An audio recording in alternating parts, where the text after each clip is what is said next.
Sir ಇವತ್ತು ಕೆಂಪೇಗೌಡ ಜಯಂತಿ ಪ್ರಶಸ್ತಿ ಪ್ರದಾನ ಆಯಿತು. 1 ಲಕ್ಷ ಕೋಟಿ ಅನೌನ್ಸ್ ಮಾಡಿದ್ದೀವಿ. 1 ಲಕ್ಷ ಕೋಟಿ ಕೆಲಸವನ್ನು ಈಗಾಗಲೇ ಬೆಂಗಳೂರು ನಗರದಲ್ಲಿ ಕೂತ್ಕೊಳ್ಳಲಿಕ್ಕೆ ನಾವು ಯೋಜನೆ ಸಿದ್ಧತೆ ಮಾಡಿ ಟೆಂಡರ್ಗಳನ್ನ ಕರೆದಿದ್ದೇವೆ. ಹಣ ಇಲ್ಲದೆ ಒಂದು ಕಡೆ ಬ್ಯಾಂಕ್ ಗ್ಯಾರಂಟಿ ಕೂಡ ಸರ್ಕಾರ ಇವತ್ತು ಕೊಟ್ಟಿದೆ.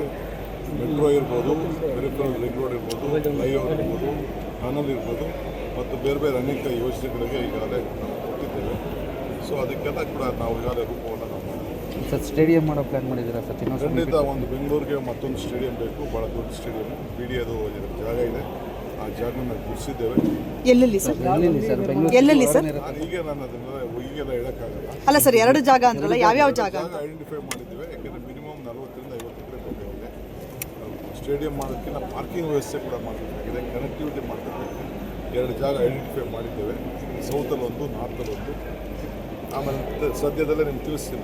ಸ್ಕೈಡೆಕ್ ಜ್ಞಾನ ಭಾರತಿಯಲ್ಲಿ ಮಾಡಬೇಕು ಅಂತ ಹೇಳಿದ್ರಿ ಸರ್, ಅಲ್ಲೇ ಆಗ್ತಾ ಇದೆಯಾ?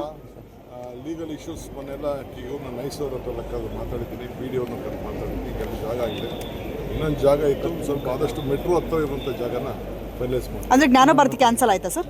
ಜ್ಞಾನ ಭಾರತಿಲಿ ಅಲ್ಲಿ ಸ್ವಲ್ಪ ಅವರೆಲ್ಲ ನಾನು ಫುಲ್ ಜ್ಞಾನ ಭಾರತಿಗೆ ಕೊಟ್ಬಿಡೋಣ ಎಲ್ಲ ಅಂತ ಹೇಳಿದೆ. ಅವ್ರಿಗೆ ದುಡ್ಡು ಕೊಟ್ಬಿಟ್ಟು ಅವ್ರಿಗೆ ಹಣನೂ ಸಿಕ್ಕಲಿ, ಇನ್ಸ್ಟಿಟ್ಯೂಷನ್ಗೆ ಅನುಕೂಲ ಆಗಲಿ ಅಂತ ಹೇಳಿದೆ. ಅವರೆಲ್ಲ ಗಲಾಟೆ ಮಾಡ್ತಾರೆ, ಲಿಟಿಗೇಷನ್ನು ಅವು ಇವು ಅಂತೆಲ್ಲ. ಯಾರಿಗೆ ಗಲಾಟೆ ಮಾಡ್ಕೊಂಡು ಯಾಕೆ ಮಾಡಬೇಕು ಅನ್ನೋ ದೃಷ್ಟಿಯಿಂದ ಸರ್, ಬೆಂಗಳೂರು ಹೊರಭಾಗದಲ್ಲ ಅಥವಾ ಒಳಭಾಗದಲ್ಲಿ ಏನಾದರೂ ಮಾಡ್ತೀರಾ? ಕಿಲೋಮೀಟರ್ ದೂರ ಹೋಗುತ್ತೆ ಓಕೆ, ಏರ್ಪೋರ್ಟಿಂದ. ಅದು ನಮ್ಮ ದೊಡ್ಡ ಚಾಲೆಂಜ್ ಕೆಲಸ. Okay, thank you sir.